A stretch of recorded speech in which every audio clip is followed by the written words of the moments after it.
জিলাৰ আৰিফা বেগম আমি আৰিফা বেগমক আমি তাতে আগমন কৰিবৰ কাৰণে জনাইছো আমি তেওঁক ধন্যবাদ জনাইছো আজি অনুষ্ঠানত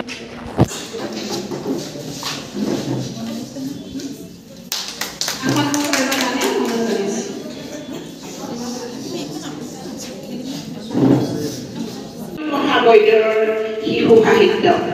কবিতা নাম জিনামণি বৰগোহাঁই দুৱৰা আজি অঞ্চলৰ সকলোৱে আমি পৰিচিত এগৰাকী মহিলা সকলো ক্ষেত্ৰতে আগ্ৰহ আমি দুইটা শাখাৰ তৰফৰ পৰা আমি এখনক আদৰণি জনাব বিচাৰিছো প্ৰথমতে এফালে চেলেনাৰী নিজাম হামিদা বাইদেউ আৰিফা বেগমক আদৰণি জনাব আৰু এটি স্মাৰকে দ্বিতীয়তে মৰিৰাজুৱে দিব প্ৰথমতে এফালে চেলেনা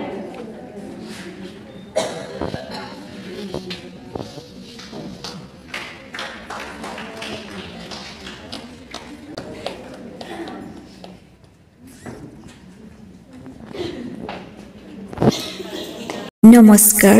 সদৌ অসম লেখিকা সমাৰোহ সমিতিৰ লগতে নাজিৰা মহিলা কবি মঞ্চৰ সকলোলৈকে মই ধন্যবাদ জ্ঞাপন কৰিছো আজিৰ অনুষ্ঠানটিত ইমান সুন্দৰকৈ আদৰণি জনোৱাৰ বাবে অশেষ ধন্যবাদ জ্ঞাপন কৰিছো আজিৰ অনুষ্ঠানটিৰ কেইকপিমান ফটো দিবলৈ চেষ্টা কৰিছো আৰু সকলোখিনি আহি আছে নেক্সট ভিডিঅ'ত আৰু যদি আপুনি নতুনকৈ আহিছে তেন্তে আমাৰ নেক্সট ভিডিঅ'খিনি চাবলৈ ফলো কৰি ৰাখিব এই আৰিফা চেনেলটি ধন্যবাদ